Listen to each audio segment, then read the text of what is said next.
अस्सलामु अलैकुम वरहमतुल्लाहि वबरकातुहू। नहमदु व नुसल्ली अला रसूलिहिल करीम, अम्मा बाद। हज़रत मौलाना खलील रहमान सज्जाद नोमानी साहब स्टेज पर तशरीफ़ फरमा और नीचे तशरीफ़ फरमा तमाम मौज़िज़ीन हज़रात ग़रामी बाइज़्ज़त ख़वातीन, अल्हम्दुलिल्लाह आज यहाँ पर एक बहुत ही बुज़ुर्ग और बहुत ही इज़्ज़त माब शख्सियत की सदारत में ये जलसा मुनक़िद हो रहा है। सुबह इस यूनिवर्सिटी के ताल्लुक़ से काफ़ी बातें कही गई हैं। ये जो मामू भांजे की जो टीम है, आसिफ इकबाल और फ़ारूक सैयद, ये तारीख़ साज ये टीम है। आज से 26 साल पहले मैं यहाँ पर आया था, इनका उर्दू मेला था और कौन कौन शख्सियात यहाँ पर नहीं आई थी। मजरू सुल्तानपुरी सरदार जाफ़री और न जाने सारे जो अदब के जो जुगादर शख्सियात थे वो तशरीफ़ लाए थे और उसके ज़रिए से एक बड़ा यहाँ पर इल्मी मजमुआ यहाँ पर जमा हुआ था। और अब जो ये यूनिवर्सिटी का मामला है, जब भी कभी नया कोई मामला आता है हमेशा आप सभी लोग तज़ब्ज़ब में रहते हैं और कन्फ्यूजन में रहते हैं कि भाई क्या होगा, ये यूनिवर्सिटी कायम होगी नहीं होगी। दीन की रोशनी में अगर आप देखेंगे इसको तो नीयत पे सब कुछ मुनहसिर है।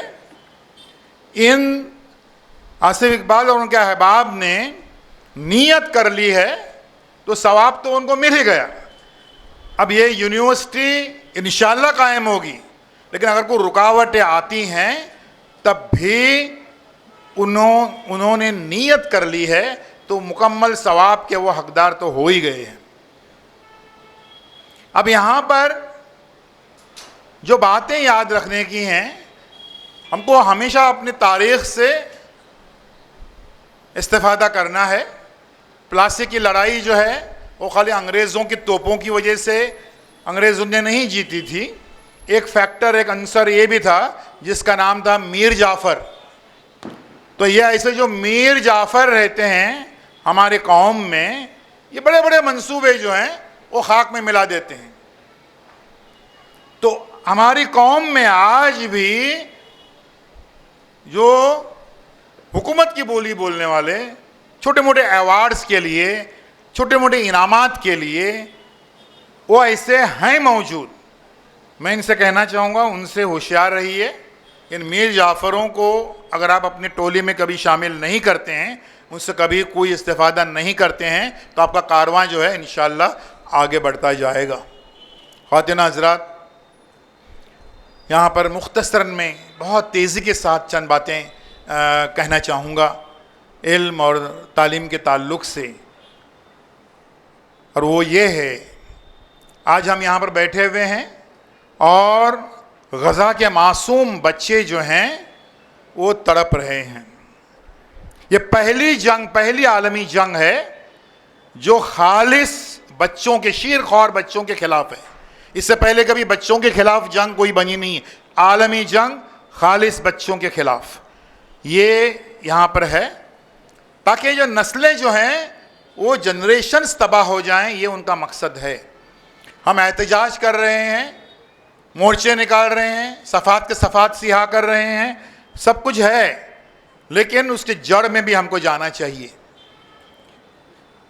सारे साइंस, टेक्नोलॉजी, मेडिसिन और केमिस्ट्री, इकोनॉमिक्स, इन सब में जो नुमाया काम होते हैं उनके लिए जो सबसे बड़े अवार्ड दिए जाते हैं उनका नाम है नोबल इनामात। उसमें नोबल इनाम बराए अमन, इसको छोड़कर बाकी सब जो है वो शफाफियत से दिए जाते हैं। अमन का जो अवार्ड होता है वो हमेशा वो सियासतदानों के हत्थे चढ़ता है। फिज़िक्स का अवार्ड जो है ख़वातीन व हज़रात, ये तय करता है कि कौन सी कौम कितनी तरक्की याफ्ता है। फिज़िक्स का अवार्ड इन 120 साल नोबल अवार्ड की तारीख़ में फिजिक्स का नोबेल प्राइज सिर्फ एक मुसलमान को मिला है, और इसी दौर में फिजिक्स का नोबेल प्राइज 44 यहूदियों को मिला है। अब सोच लीजिए कि कितनी साइंस और टेक्नोलॉजी में तरक्की उनकी है। कुरान का जो पैगाम है और जिसकी वजह से जौक दर जौक लोग इस्लाम की तरफ मुतवज्जो हुए, वो ऐलान ये था सूरह ज़ुमर 39 आयत नंबर 9 में कि इल्म वाले और बग़ैर इल्म वाले बराबर नहीं हो सकते। यह ऐलान करने वाला कुरान पहला सहीफ़ा है इस धरती पर, इस कायनात पर। तो इल्म जिसके पास भी है वो छाए हुए हैं। हर दौर में जो जंगें हुई हैं उसमें उस दौर के हथियार इस्तेमाल हुए हैं, क्या वो मिसाइल्स हों, एंटी मिसाइल्स हों और कई किस्म की सैटेलाइट टेक्नोलॉजी हो, वो हमारे पास नहीं है। आज मैं अपनी बात शुरू करने से पहले हम एक तय कर लें, क्या हमारे हर घर से एक बच्चा हम साइंस और टेक्नोलॉजी की रिसर्च के लिए वक्फ कर दें। साइंस और टेक्नोलॉजी सिर्फ जॉब के लिए नहीं, लोग एमएससी कर रहे हैं, एमफिल कर रहे हैं, पीएचडी कर रहे हैं, एचओडी बन रहे हैं, प्रोफेसर्स बन रहे हैं, उससे 9 to 5 जॉब कर रहे हैं, लाखों करोड़ों कमा रहे हैं। रिसर्च जो है वो नहीं हो रही है। एक बच्चा जो है साइंस और टेक्नोलॉजी के रिसर्च के लिए, ये लॉन्ग टर्म प्लान है, बहुत तवील मुद्दती प्लान है, शायद 20-25 साल के बाद उसके नताइज आ जाएंगे, लेकिन कहीं ना कहीं तो शुरुआत करनी है। हर बार यही करेंगे हम कि सिर्फ जो है कसम पुरसी और बेबसी की हालत में एहतजाज करेंगे, मोर्चे निकालेंगे, नारे लगाएंगे, फलक शगाफ, बस यही काम बचा है हमारे लिए। ये यहाँ से हमको शुरुआत करनी है। यहाँ पर 2 सदी की ये गफलत है, उससे पहले ये मामला नहीं था। न जाने किस तरीके से, कैसी और क्यों करे गफलत हम में आ गई। एक टोला बिलावज हम में एक तैयार हो गया जो कहने लगा कि दीनी तालीम दुनिया में कौन सी तालीम वगैरह। पता नहीं ये दीनी तालीम और दुनियावी तालीम का ये बंटवारा कैसे हो गया, क्योंकि जब हमें दावा करते हैं और सही तरीके से दावा करते हैं कि सबसे पहले कुरान ने बताया कि ज़मीन कैसे बने, फलक कैसे बने, पहाड़ कैसे बने, वैल समाए कैफ़ रुफ़ियत, वैल जिबाल कैफ़ नुसिबत, वैल अर्द कैफ़ सुतियत, सूरह गाशिया 88 आयत नंबर 18, 19, 20। और जियोलॉजी इल्म अर्जियात सिर्फ 200 साल पुराना इल्म है। जब हम दावा करते हैं कि सबसे पहले कुरान ने बताया कि हमने ऐसे समंदर पैदा किए, एक तरफ खारा पानी एक तरफ मीठा पानी, सूरह फुरकान में सूरह 25 आयत में 53 में, और ओशनोग्राफी सिर्फ 200 साल पुराना इल्म है। जब हम दावा करते हैं कि माँ के बतन में बच्चे की परवरिश कैसे होती है, ये सबसे पहले कुरान ने बताया सूरह ज़ुमर सूरह 39 आयत नंबर 6 में। और एम्ब्रॉयलॉजी सिर्फ 200 साल पुराना इल्म है। जब सारे उलूम का मंबा कुरान है तो हमारे बच्चे अगर वो तालीम, वो केमिस्ट्री, वो फिजिक्स अगर हासिल कर रहे हैं तो हमको हरगिज़ ये नहीं कहना चाहिए कि वो दुनियावी तालीम है, क्योंकि उसका जिक्र कुरान में मौजूद है। हमको क्या आज यहाँ पर उठने से पहले हमको हमारी तालीमी पॉलिसी हमको मुरतब करके उठना है, और वो ये है कि हम अपने बच्चों को साइंस पढ़ाएं कि जहाँ पे डार्विन की थ्योरी आ जाए वहाँ पे रुक जाएं, और बच्चों से कहें कि बच्चों हम बंदर की औलाद नहीं हैं, अल्हम्दुलिल्लाह हम आदम अलैहिस्सलाम की औलाद हैं। साइंस की सबसे बड़ी नाकामी क्या है? साइंस की सबसे बड़ी नाकामी यह है कि वो रूह को दरियाफ्त करने में नाकाम हुई है। साइंस कहती है इंसान पैदा होता है, जीता है, मर जाता है, फाइल बंद। कुरान कहता है फाइल बंद नहीं, फाइल खुलेगी, हिसाब होगा। अल्लाह ताला इस पे कुदरत रखते हैं कि हमारी हड्डियों को जोड़कर फिर से हमको जिंदा करें और हमसे हिसाब लें। तो साइंस क्यों कहती है रूह नहीं होती है और हिसाब नहीं होगा और फाइल बंद? क्योंकि साइंस ने अभी उतनी तरक्की नहीं की है जितना तरक्की याफ्ता कुरान है। दुआएं दीजिए साइंस को कि खूब तरक्की कर ले, इसलिए कि इस नतीजे में पहुंचेंगे। इस सदी, मेरा मानना है, इस सदी के आखिर तक सारे साइंसदान इस नतीजे पहुंचेंगे। लेकिन न्यूटन पहुंचा था वहां तक। Newton's 3rd law of motion, that every action has an equal and opposite reaction। हर अमल का मसावी और मुतजाद रद्द अमल होता है। अमल रद्द अमल, वहां तक न्यूटन पहुंचा था। अमल, रद्द अमल, जजा सजा, वहां तक पहुंचा था। लेकिन उसके आगे उसकी अक्ल नहीं चली कि अगर जजा और सजा है तो जजा और सजा का कोई दिन भी मुकर्रर होगा, यकीनन क़यामत होगी और फाइल बंद नहीं, फाइल खुलेगी। अल्लाह ताला इस पर कुदरत रखते हैं कि हमको फिर से ज़िंदा करें। जब तक वो उस नतीजे नहीं पहुंचते हैं, हमारी तालीमी पॉलिसी ये हो कि हम दीन की रोशनी में, आई विल रिपीट, कि हम दीन की रोशनी में तमाम तर असरी उलूम जितने भी मौजूद हैं वो हासिल कर लें। जहाँ पर दीन की बात आती, दीन से टकराव है तो दीन सुप्रीम, दीन से बड़ा कुछ नहीं है, दीन बड़ा है, तो वो हमको हासिल करना है। बहर सूरत यहाँ पर इसकी क्यों ज़रूरत है?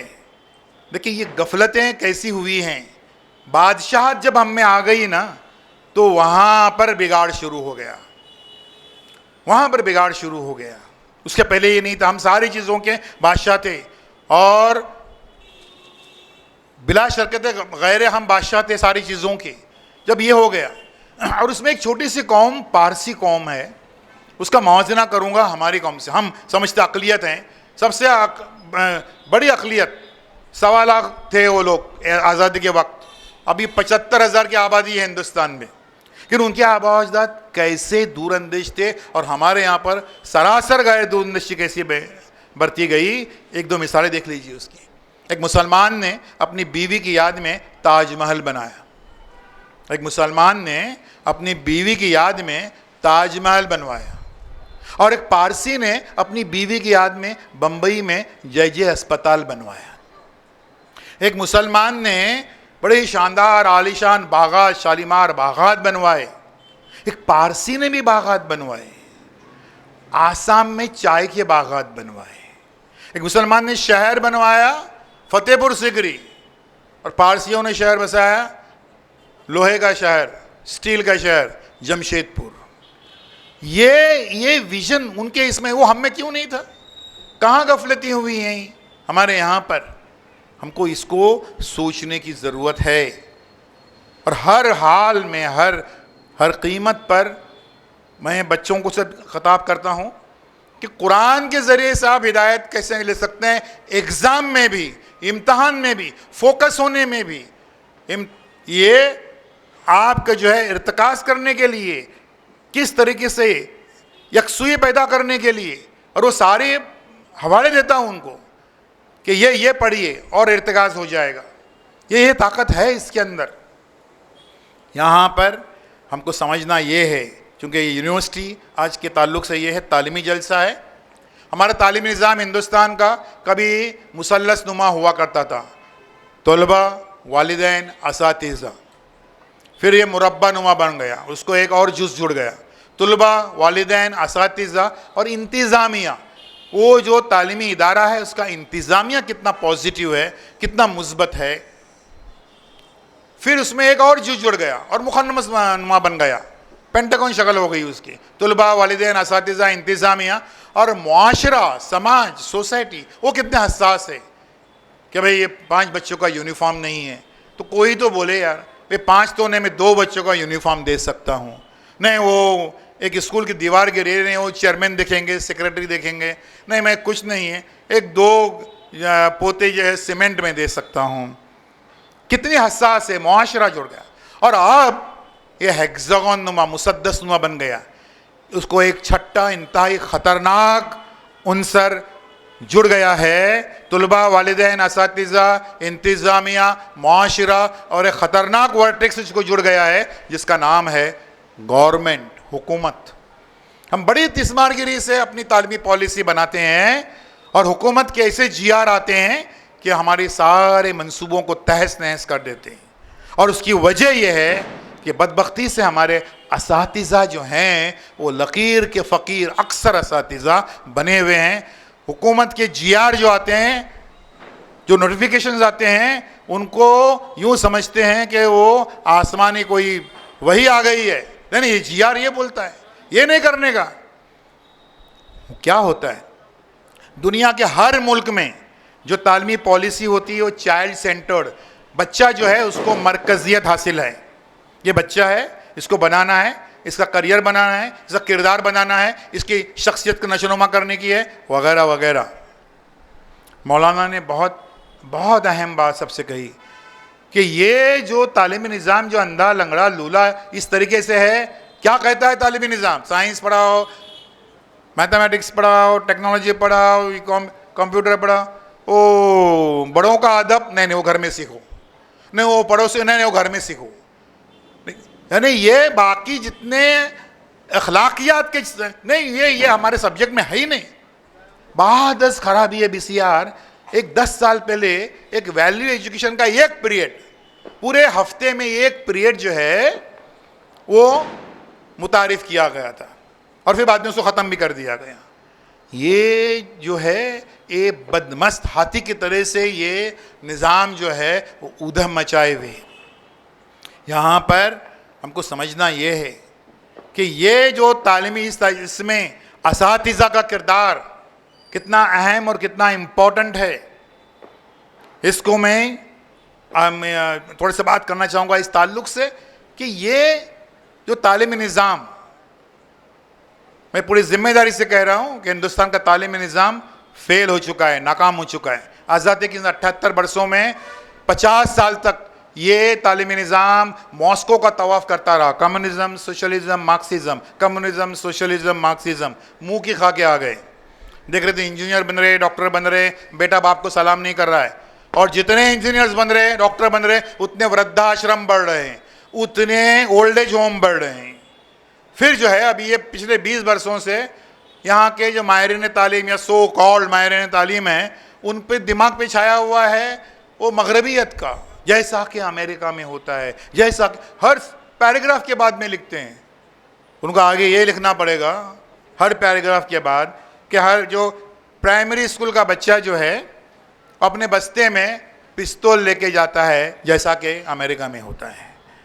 उनके बस्ते में जो है इंतहाई गंदा लिटरेचर मिलता है, जैसा कि अमेरिका में होता है। पूरे जिम्मेदारी से कह रहा हूँ कि ये पूरी तरह नाकाम हो चुका है। वजह क्या है कि इससे भागने के 20 रास्ते हैं। कैसे कैसे 2009 में RT एक आ गया, राइट टू एजुकेशन, और उसमें सबसे पहले कौन से वो शातिर किस्म के मुशीरान थे गवर्नमेंट के लिए, उन्होंने राय दी गवर्नमेंट को, बोले यार बच्चे को खुश करके फ़ायदा क्या है, उसकी शख्सियत बना के वगैरह वगैरह। वो तो 18 साल से कम उम्र का है, उसको वोट देने का हक हासिल नहीं है। फिर अगर 10,000 बच्चे हैं तो 20,000 वालिदैन, यानी 20,000 वोटर्स। मोहतरम वालिदैन, आपके गवर्नमेंट की नज़र में आपकी डेफिनेशन है वोटर्स, आप सिर्फ वोटर्स हैं, 20,000 वोटर्स। तो वालिदैन को खुश कैसे करेंगे? बोले एक ही रास्ता है, तमाम वालिदैन ये चाहते हैं कि उनका बच्चा स्कूल जाए न जाए, पढ़े न पढ़े, अटेंड करे न करे, वो उसकी मार्कशीट पर पास का थप्पा हो जाए, पास। और उस किस्म की पॉलिसी आ गई उस वक्त कि 8वीं तक कोई इम्तहान नहीं, 8वीं तक कोई इम्तहान नहीं। तो सबसे पहले हमारी कौम खुश हो गई, हमारी कौम सबसे पहले खुश हो गई। मैंने अपने कॉलम में जो पिछले 30 वर्षों से इनकलाब समेत कई अखबारात में लिखता हूँ, उसमें मैंने एक ड्रामा भी लिखा था जो कई स्कूलों में खेला भी गया कि हम सब 8वीं पास हैं। उस ड्रामे में मैंने ये लिखा था कि 9वीं जमात का पहला दिन है, टीचर पढ़ा रही है, 9वीं जमात का पहला दिन है, और वो टीचर कहती है चलो बच्चों आज से 9वीं जमात की हम पढ़ाई शुरू कर देते हैं, बोलो बच्चों A for apple, B for ball. 9वीं जमात में उसी ड्रामे में मैंने लिखा था कि स्कूल के एक हेडमास्टर हैं, वो अपने सारे साथी असातिज़ा से कहते हैं कि आज ज़रा मैं जल्दी जाऊंगा स्कूल से, क्योंकि मेरे फैमिली में एक बच्चा पैदा हुआ है, उसको देखने को जाने का है अस्पताल में। तो सारे टीचर्स पूछते हैं हेडमास्टर साहब से, बोले सर वो जो आज बच्चा जो पैदा हुआ है आपके फैमिली में, तो आप उससे क्या गिफ्ट, क्या तोहफ़ा लेके जा रहे हैं? तो हेडमास्टर साहब बोलते हैं मैं सोचता हूँ कि वो बच्चा जो आज पैदा हुआ है उसको 8वीं पास सर्टिफिकेट लेके चला जाऊँ मैं। क्योंकि जो पैदा हुआ वो 8वीं पास, जो इस धरती पे आया वो 8वीं पास।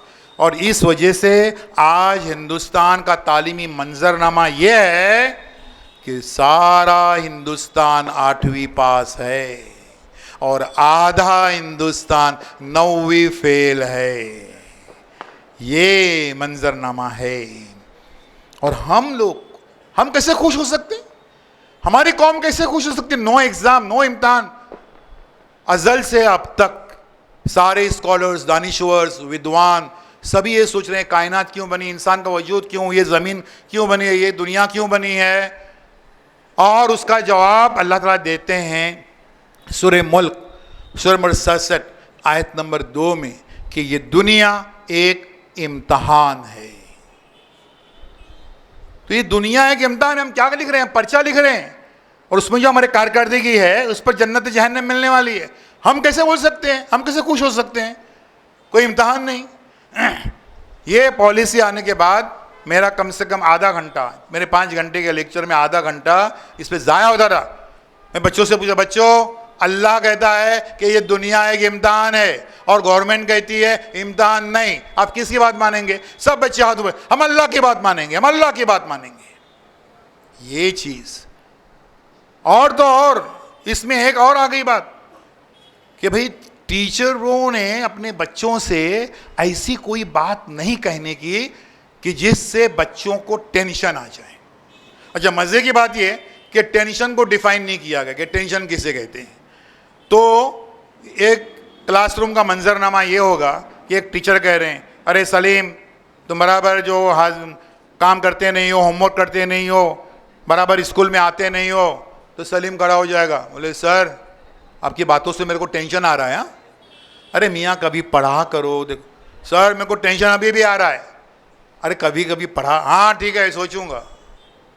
अब यहाँ पर भी हमारे वालिदैन खुश हो गए, कोई सज़ा देने की नहीं, डांटने का नहीं। अरे सज़ा का कॉन्सेप्ट भी इस्लामी है, मुकर्रर है। इतने साल के बाद डांटो दो, इतने बार नमाज ने इतना मारो, सब उम्र के साथ जो है वो सज़ा मुकर्रर है। सज़ा का कॉन्सेप्ट भी इस्लामी है। और सज़ा नहीं तो वालिदैन स्कूलों में क्यों डांटी दिया हमारे बच्चे को, वो अभी तक रोते बैठा है, मैं उसको कितना मना रहा हूँ, कितने मन। ये आ गया है यहाँ पर। यहाँ समझना ये है कि ये तालीमी पॉलिसी और इसमें असातिज़ा के, अभी देखो नई तालीमी पॉलिसी जो आ रही है उसके सारे पत्ते, मैं पहले टीचरों पे आ रहा हूँ, मैं फिर थोड़ी सी बात मैं वालिदैन के ताल्लुक से करूँगा कि वो उसके सारे पत्ते अभी तक खोले नहीं हैं। क्या कह रही है गवर्नमेंट? 10+2+3 के बजाय 5+3+3+4 होगा, हमें कोई एतराज़ नहीं है। +4 यानी जूनियर कॉलेज, 9वीं 10वीं 11वीं 12वीं, हमें कोई एतराज़ नहीं है। उसका एक अलग प्रिंसिपल होगा, हमें कोई एतराज़ नहीं है। उसके 4 ऑनलाइन एग्ज़ाम, हमें कोई एतराज़ नहीं है। उस प्रिंसिपल का PhD होना ज़रूरी, हमें कोई एतराज़ नहीं है। हमें एतराज़ उस बात पर है जो पत्ते अभी आपने खोले नहीं हैं। हमें ये बताइए कि आप तारीख़ कौन सी पढ़ाने वाले हैं और कौन सी हस्फ करने वाले हैं, ये हमको बताइए। हमें दूसरी बात ये बताइए कि इक़दार की तालीम में आपने क्या शामिल किया है और क्या हस्फ किया है, ये हमें बताइए। मैं मिसाल देता हूँ, ये पड़ोसी के लिए हमारे फ़राइज़ क्या हैं या पड़ोसी के हुकूक़ क्या हैं। ये मैं घंटा 2 घंटा 5 घंटा भी यहाँ पर मैं तकरीर करूँ, 2-3 किताबें भी लिखूँ इस पर, उसकी बजाय अगर मैं एक हदीस नबवी अगर आप मैं सुनाऊँ मैं सल्लल्लाहु अलैहि वसल्लम कि अगर आपका पड़ोसी भूखा है, वो पड़ोसी है, न हिंदू है न मुसलमान है, अगर आपका पड़ोसी भूखा है तो हमारी इबादतें नामकबूल हैं। सारी चीज़ों पर एक हदीस नबी सल्लल्लाहु अलैहि वसल्लम भारी है। क्या आपने इस हदीस नबवी को पड़ोसी के हुकूक को समझाने के लिए यहाँ पर शामिल किया है? ये हमको जानना है कि इक़दार की तालीम में आपने क्या किया है।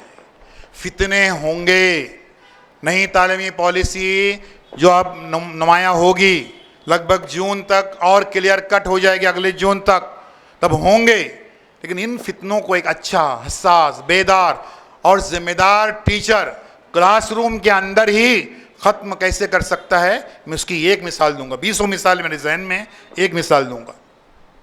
गुजरात के एक सिलेबस में एक जो है सबक है, और उसका आखिरी पैराग्राफ ये है कि एक राजा अपने राजपाट को छोड़कर अपने बाप का हुक्म मानते हुए 14 साल वनवास के लिए जाता है।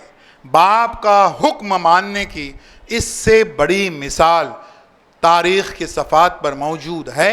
क्वेश्चन मार्क और सबक पूरा।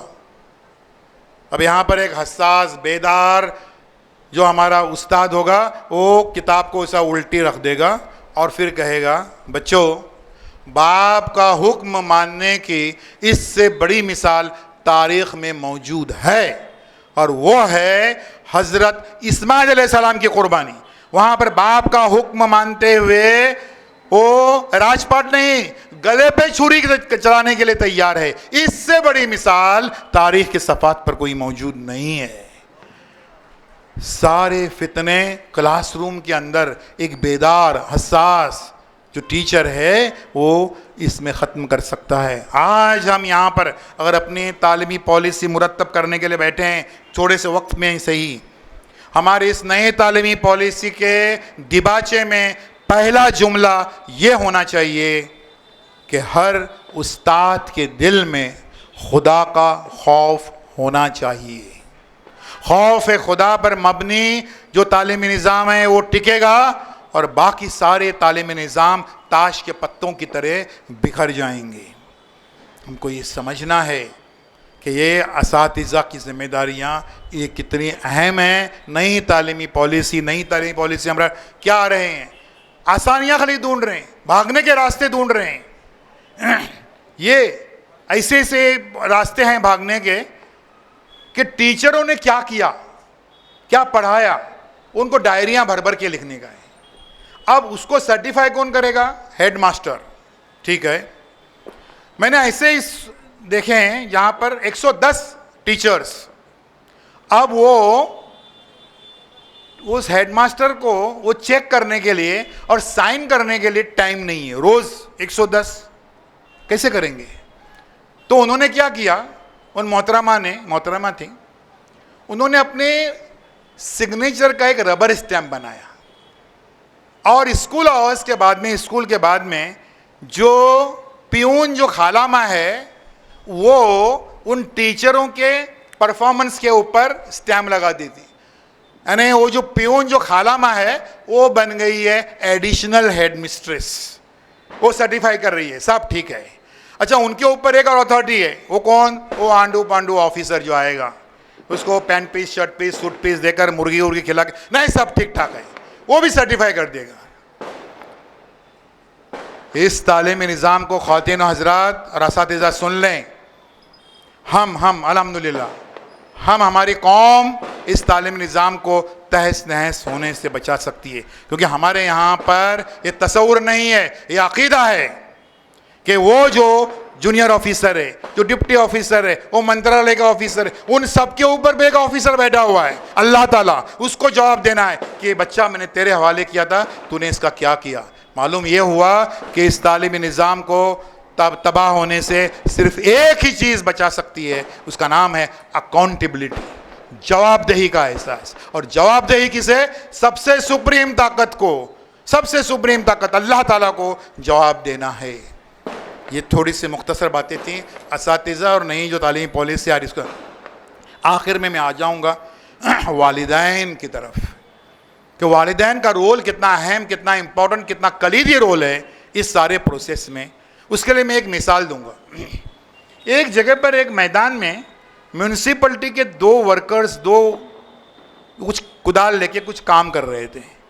उसमें से एक आदमी जो है वो एक कुदाल से एक गड्ढा खोदता है, 2-3 फीट का गड्ढा खोदता है। फिर दूसरा वाला आदमी आता है, वो मिट्टी भरता है, लेवलिंग करता है। फिर से पहला वाला आदमी गड्ढा खोदता है। एक आदमी खड़े खड़े तमाशा देख रहे हैं, बोले क्या बात है भाई, तुम इतने मेहनत से ये गड्ढे खोदते हो और ये आदमी आता है, मिट्टी भरता है, लेवलिंग करता है, क्या बात है? वो बोलता है ये तुमको मालूम है क्या, हम म्यूनिसिपलिटी के 3 वर्कर्स हैं, 3 कामगार हैं। मेरा काम ये है कि मैं ये गड्ढे खोदूं। दूसरा और एक आदमी है, वो आज काम पे नहीं आया, वो गैर हाजिर है, उसका काम ये था कि वो उसके अंदर बीज डाले। और ये तीसरा आदमी, इसका काम यह है कि वो मिट्टी भर दे, लेवलिंग कर दे। अब ये दूसरा आदमी बीज डालने वाला आदमी आज गैर हाजिर है, हम उसका इंतज़ार नहीं कर सकते, हम अपना काम किए जा रहे हैं। ख़वातीन व हज़रात, वो गड्ढे खोदने का मकसद क्या था? शजरकारी, दरख्त उगाना। लेकिन ये दूसरा आदमी, बीज डालने वाला आदमी, गैर हाजिर होने की वजह से मकसद ही ख़त्म हो गया। ये दूसरा आदमी हमारे समाज में, हमारे माशरे में परमानेंट एब्सेंट है। क्या हो रहा है हमारे तालीमी निज़ाम में? टीचर्स पढ़ा रहे हैं, काम दे रहे हैं, होमवर्क दे रहे हैं, सज़ा दे रहे हैं, गड्ढा खोद रहे हैं, बच्चे जा रहे हैं, बच्चे जो हैं वो घर पे पढ़ रहे हैं, रट रहे हैं, नकल कर रहे हैं, गड्ढा भर रहे हैं। लेकिन दूसरा आदमी, वालिदैन, बीज डालने वाला आदमी, हिम्मत अफजाई करने वाला आदमी, पीठ थपथपाने वाला आदमी, इंस्पायर करने वाला आदमी, मोटिवेट करने वाला आदमी, आगे बढ़ कहने वाला आदमी, मैं तुम्हारी आला तालीम के लिए अपने जेवरात को बेच डालूंगी, ये कहने वाली माँ, मैं तुम्हारी आला तालीम के लिए अपने गांव के खेत खलियान बेच डालूंगा, ये कहने वाला बाप, ये माँ और बाप दोनों गैर हाजिर हैं। और इसलिए हमारे आंगन में तालीम का पौधा जो उग नहीं रहा है, उसकी वजह यही है कि टीचर्स कितनी ही मेहनत करें, बच्चे कितनी ही मेहनत करें, लेकिन जब तक माँ बाप अपनी ड्यूटी पर हाजिर नहीं होते हैं, तब तक हमारे आंगन में तालीम का, इल्म का पौधा उगने से रहा। और इसीलिए हम गांव गांव, शहर शहर, करिया करिया, देहात देहात, मोहल्ला मोहल्ला, गली गली जाकर यही आवाज़ लगा रहे हैं कि ये दूसरा आदमी अपनी ड्यूटी पर हाजिर हो।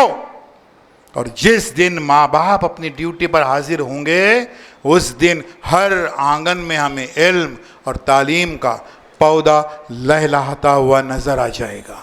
कितना अहम और कितना इम्पॉर्टेंट और कितना कलीदी रोल है माँ बाप का। लेकिन आज होता क्या है, मैं ज़रा हिंदुस्तान भर में जाते रहता हूँ कुछ सीखने के लिए, हर जगह पर हमारे वालिदैन की एक ही शिकायत, हमारे बच्चे बहुत होशियार, उड़ते परिंदे के पर गिन सकते इतने होशियार हैं, लेकिन वो स्कूल है ना, स्कूल, वहाँ पर बराबर पढ़ाई नहीं हो रही। हमारे वालिदैन स्कूल की तरफ उंगली उठाने से पहले ये भूल जाते हैं कि जिस स्कूल की तरफ आप उंगली उठा रहे हैं वो आपके बच्चे का पहला स्कूल नहीं है। आपके बच्चे का पहला स्कूल है उसकी माँ। माँ क्या सोचती है, माँ की फिक्र क्या है? माँ बच्चे का पहला स्कूल है। आपके बच्चे का दूसरा स्कूल है उसका घर। घर में क्या हो रहा है? खोट कपट, हसद, जलन, गीबतें, साजिशें ये हो रही हैं, या बड़ों का अदब क्या सिखाया जा रहा है? घर, मौलाना हमसे रुखसत हो रहे हैं थोड़ी देर के लिए, इजाज़त है। जी जी, शुक्रिया, जज़ाकल्लाह। मैं चंद मिनटों में अपनी बात को ख़त्म करूँगा। घर हमारे बच्चे का स्कूल नहीं, कॉलेज नहीं, वो तो यूनिवर्सिटी है। यूनिवर्सिटी, सारे बच्चे हमारे घरों में ही सारी चीज़ें सीखते हैं, हर चीज़ अपने घरों में ही सीखते हैं। कैसे? मैं इसकी मिसाल दूंगा। हमें 9:30 बजे तक ये प्रोग्राम जो है वो ख़त्म करना है लगभग, इसलिए थोड़ी देर के लिए बैठे रहिए। मैं चाहूँगा अगर मेरे ख़िताब के बाद में कोई सवाल जवाब का सेशन भी हो, ओपन आपको माइक दिया जाएगा। बच्चों की तरबियत के ताल्लुक़ से, तालीम के ताल्लुक़ से कुछ सवाल पूछना है तो सवालात भी आप पूछ सकते हैं। सवाल जवाब का ओपन सेशन भी यहाँ पर इस वक्त हो सकता है। 9:30 बजे तक जो भी आपको पूछना है सवालात आप पूछ सकते हैं। बात यह हो रही थी कि लड़के घरों में हमारे यहाँ पर क्या हो रहा है, ये इम्पोर्टेंट है। मैं बम्बई के एक बड़े ट्रस्ट से वाबस्ता हूँ। जैसे पूछता हूँ, भाई आपके अब्बा क्या करते हैं? तो मेरे अब्बा का इंतकाल हो चुका है। तो उसको अगर और कुछ पूछे बगैर हम फॉर्म दें। इंतकाल हो चुका है तो हमारी जिम्मेदारी है कि हम उसको संभालें। किसी से पूछते हैं आपके अब्बा? नहीं, हमारे अम्मी अब्बा में तलाक हो चुका है। ठीक है, अल्लाह ताला ने तलाक की गुंजाइश भी रखी है और एहसन तरीके से रखी है। हमारे यहाँ पर दुल्हनों को जलाया नहीं जाता, एहसन तरीके से रखी हुई।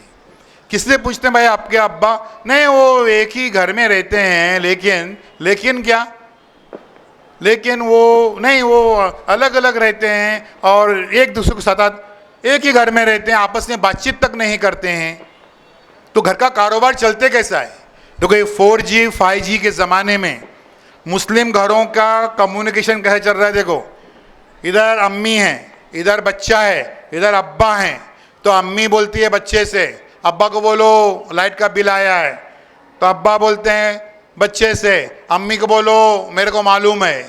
देखो कम्युनिकेशन, ऐसा डायरेक्ट कम्युनिकेशन नहीं, ये 4G 5G कम्युनिकेशन वाया। हम इस्लाह माशरा के बगैर कोई बड़ा ख्वाब नहीं देख सकते। हमारे घर टूट रहे हैं, बिखर रहे हैं, और उसके बाद में हम कोई एक ख्वाब देखें कि हमारे बच्चे बहुत कुछ कामयाबी हासिल कर लेंगे, तो नहीं मुमकिन है। ख़वातीन हज़रात, याद रखिए, ये अल्लाह ताला ने आपको जो ये औलाद दी है, आई विल रिपीट, कि अल्लाह ताला ने आपको जो ये औलाद दी है, ये खेल खिलौने नहीं है। ये क्या है? अल्लाह ताला फरमाते हैं सूरह तगाबुन, सूरह में 64 आयत नंबर 15 में, कि ये जान लो कि तुम्हारा माल और तुम्हारी औलाद तुम्हारे लिए एक आजमाइश है, एक इम्तहान है। अल्लाह ताला फरमाते हैं सूरह तहरीम, सूरह में 66 आयत नंबर 6 में, कहे ईमान वालो, बचाओ अपने आप को।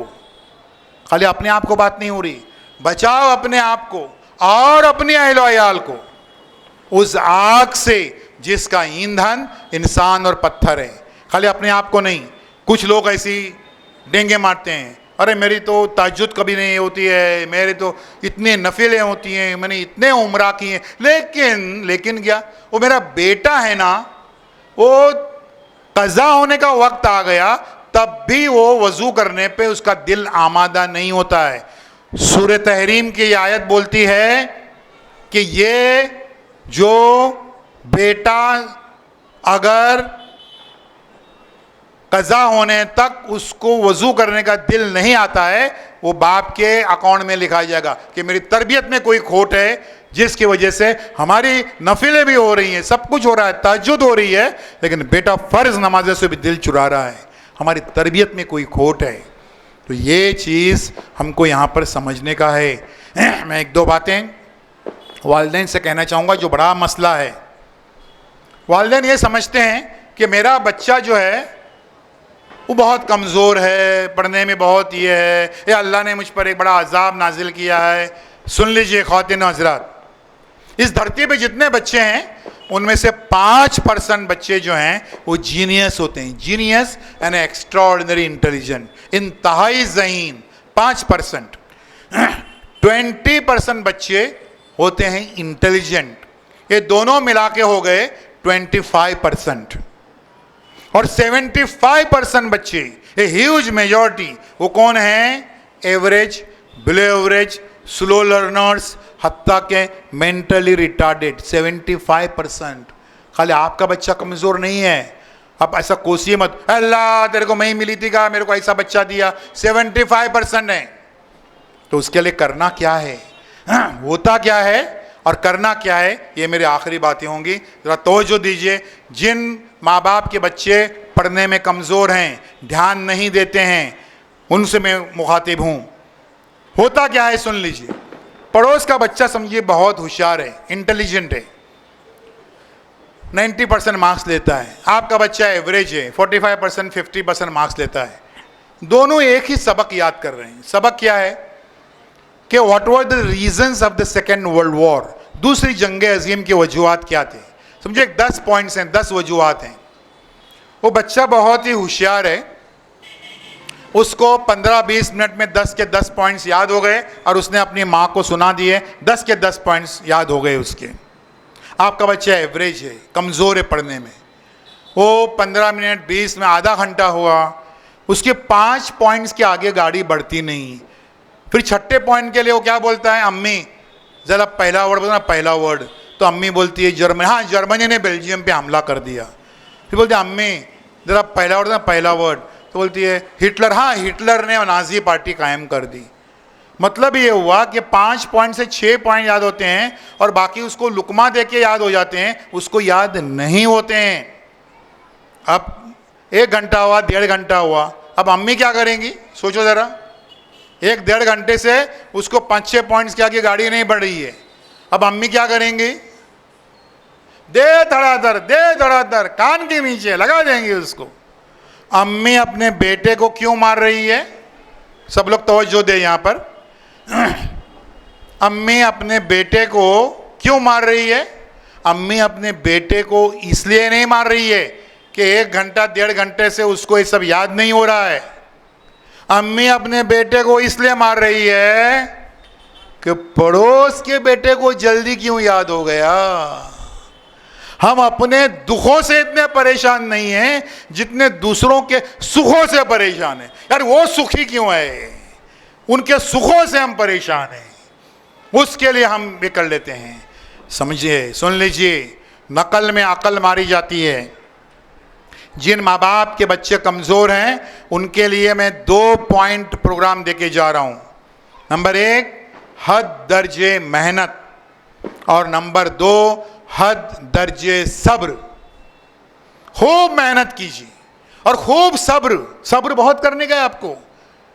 आपके बहू, तुम तो बोले थे लास्ट टाइम कि 68% मार्क्स मिले हैं, अगले टाइम वो 75 तक जाएगा, वो तो 65 पे आ गया।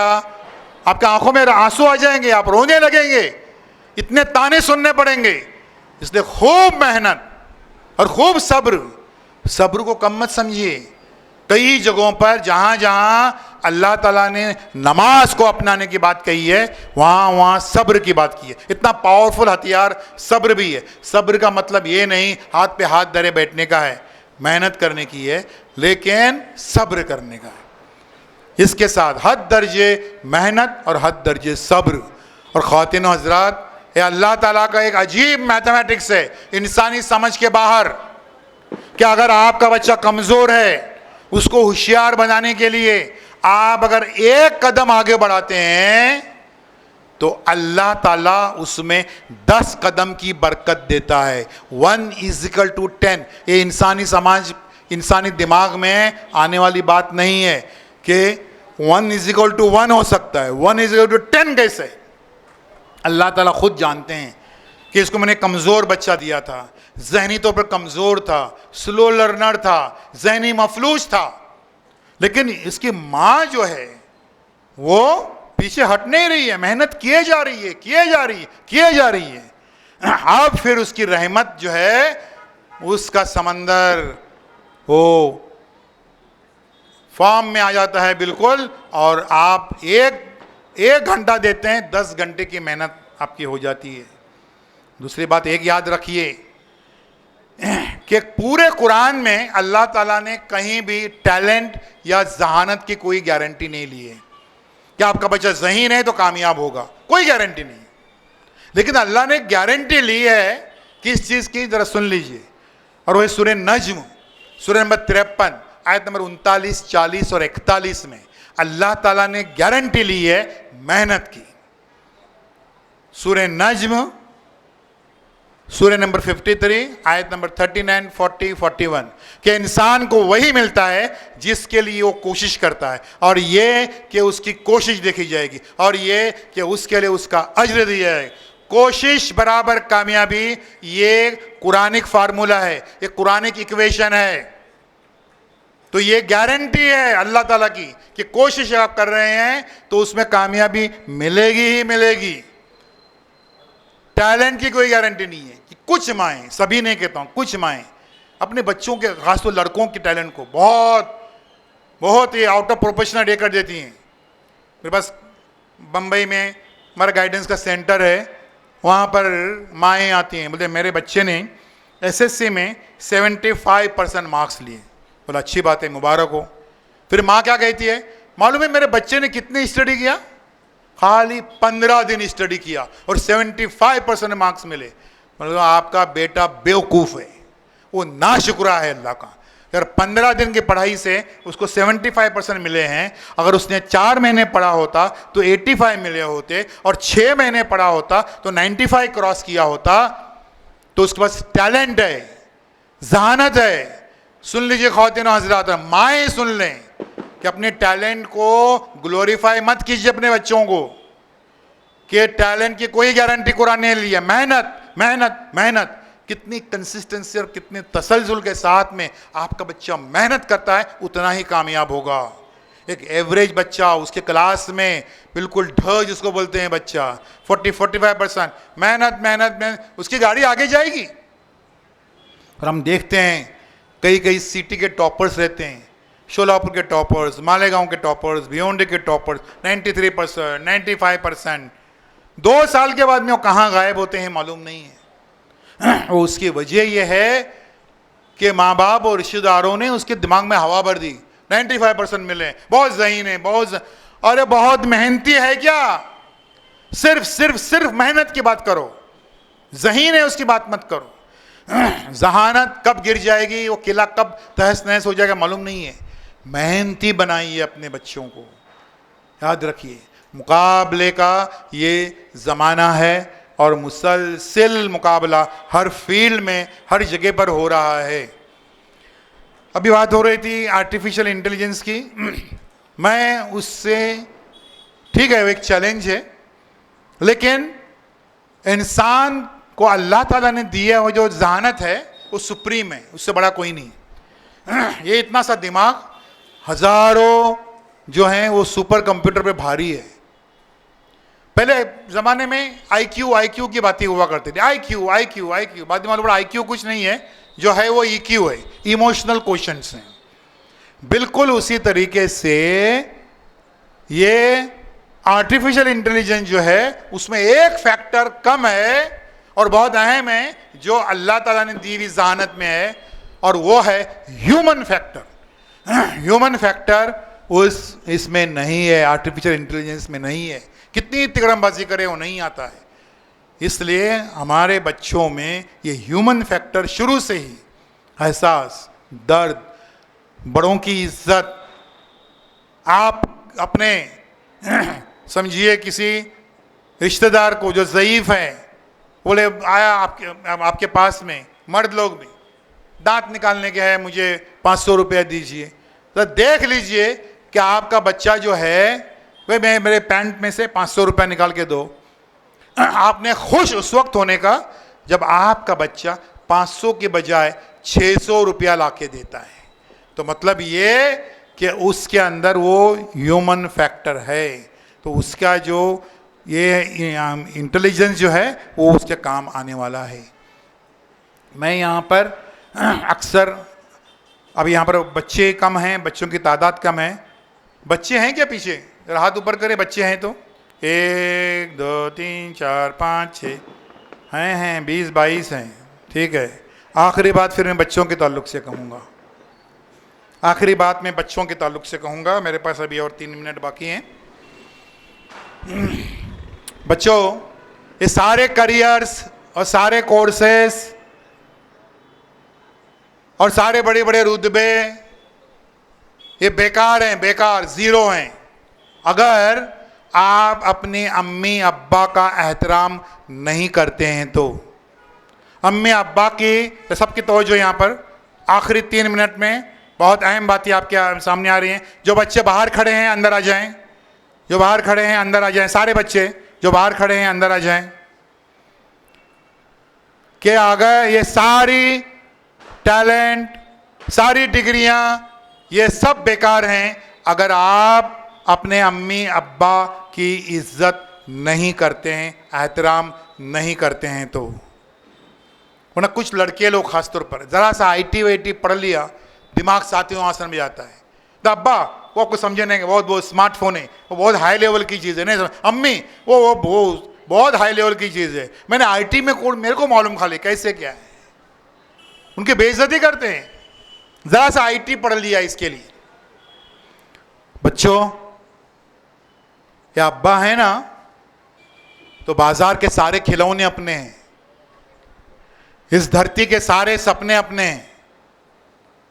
ये अब्बा हैं जो चलती हुई बस को दौड़ दौड़ के पकड़ते हैं ना आपके लिए, अपनी जान जोखिम में डालकर, वो अब्बा होते हैं। जो ट्रेन में लटक के सफर करते हैं आपके लिए बच्चों, वो अब्बा होते हैं। जो गल्फ कंट्रीज में जाकर 45 डिग्रीज 50 डिग्रीज टेम्परेचर में झुलसते हैं आपके लिए, वो अब्बा होते हैं बच्चों। वो मीलों पैदल चलते हैं ताकि एक दिन उनका बेटा हवाई जहाज में चढ़े, इसलिए मीलों पैदल चलते हैं, वो अब्बा होते हैं बच्चों। वो फटी हुई बनियान पहनते हैं ताकि एक दिन उनका बेटा सूट पहन के इंटरव्यू देने को जाए, वो अब्बा होते हैं बच्चों। और अम्मी से जब आप एक रोटी मांगते हैं ना बच्चों, तो अम्मी आपकी थाली में 2 रोटी रखती है। बेटा मुस्कुराता है। बेटा ये समझता है कि अम्मी को गिनती नहीं आती, काउंटिंग नहीं आती। मैंने 1 रोटी मांगी थी तो अम्मी ने 2 रोटी रखी। नादान बेटा ये नहीं जानता है कि अम्मी को काउंटिंग आती है, गिनती आती है, लेकिन वो मजबूर है क्योंकि वो अम्मी है। जब जब बच्चा उससे 1 रोटी मांगेगा तब तब उसकी थाली में 2 रोटी रखेगी वो। लेकिन आगे चलकर वो बेटा इतना बड़ा हिसाबदान, इतना बड़ा मैथमेटिशियन बन जाता है कि गिन गिन के अपने अम्मी अब्बा को पैसे देता है। अम्मी अब्बा कितना पैसे लगते आपको, कितने महीने को कितना पैसे लगते? 10,000 रुपये। इतने काय के लिए? वो डॉक्टर के यहाँ तो आप चलते भी जा सकते हैं, बस से, अब रिक्शा से क्यों गए? गिन गिन के हिसाब देता है। बच्चों, मैं आपसे कहना चाहूँगा, ये गिनती है ना, ये स्कूल और कॉलेज के एग्जाम तक याद रखो, लेकिन जब अम्मी अब्बा को आगे चलकर पैसे देने की बात आएगी, बच्चों गिनती भूल जाओ और फिर देखो कि अल्लाह ताला आपको कैसे गैब से मदद करता है, गैब से। शादी के मंडप में बेटियों की विदाई होती है। आजकल हमारे शादी के मंडप में लड़कों की विदाई भी हो रही है। शादी के मंडप से ही वो अपने दुल्हन के साथ भाग जाते हैं। फिर कोई उनको याद दिलाता है कि आपके अम्मी अब्बा ने कितनी कुर्बानियां दी थी आपकी तालीम के लिए। तब बेटा पूछता है, अच्छा अब्बा कितना खर्चा हुआ मेरी तालीम पे, अब तक कितना खर्चा हुआ? 3 लाख रुपए, ये लो 4 लाख रुपए, हिसाब पूरा हुआ। नादान बेटा क्या बोलता है? हिसाब पूरा हुआ। अम्मी कुछ नहीं बोलती, अब्बा कुछ नहीं बोलते। अम्मी सिर्फ सोचती है कि इस नादान बेटे को मैंने अपने कोख के दर्द का हिसाब भी नहीं दी, इस नादान बेटे को मैंने अपने दूध का हिसाब नहीं दी, इस नादान बेटे को जब चेचक के दाग आए थे उसको पंखा झूलता बैठी थी अक्की रात, पूरी रात, उसका तक मैंने हिसाब नहीं दी उसे। बेटा कहता है हिसाब पूरा हुआ। अम्मी कुछ नहीं बोलती, अब्बा कुछ नहीं बोलते। और बच्चों, उस दिन से डरो जब आपके अम्मी अब्बा आपको कुछ नहीं बोलते। कुछ बोलते हैं, डांट डपट देते हैं, शुक्र करो कि अल्लाह मेरे अम्मी अब्बा हयात हैं। लेकिन उस दिन से डरो जब आपके अम्मी अब्बा आपको कुछ नहीं बोलते, क्योंकि जब वो कुछ नहीं बोलते आपसे, तब वो अल्लाह से फरियाद करते हैं। उस दिन से डरो। अम्मी क्या होती है? आंखों में आंसू लेकर डायरेक्ट अल्लाह से बातें करती हैं ना बच्चों, वो अम्मी होती हैं। जाए नमाज पर बैठकर आंखों में आंसू लेकर डायरेक्ट अल्लाह से बातें करती हैं। और बच्चों, अल्लाह ताला आपकी अम्मी की बातें सुनता है, आपकी हमारी बातें नहीं सुनता होगा, आपकी अम्मी की बातें सुनता है। और वो जाए नमाज से बैठ के आंखों में आंसू लेके क्यों बात करती हैं अल्लाह से? ऐसे नॉर्मल तरीके से बात कर सकती थी। सुन लीजिए बच्चों, वो आंखों में आंसू लेकर अल्लाह से इसलिए बातें करती हैं ताकि आपकी आंखों में जिंदगी भर में कभी भी आंसू न आ जाएं। आपके आंसू आपकी अम्मी पी लेती है। ये अम्मी और अब्बा का ये रुतबा होता है, याद रखिए। मैं समझूंगा मेरी ये बातें आपको असर कर गई। आज घर पे जाइए, अपने अम्मी अब्बा से माफ़ी मांग लीजिए, बिलक बिलक कर रो लीजिए और यकीन दिलाइए अपने अम्मी अब्बा को कि अम्मी अब्बा, मैं ऐसा कोई काम नहीं करूंगी, मैं ऐसा कोई काम नहीं करूंगा जिससे आपकी आंखों में कभी भी आंसू आ जाए।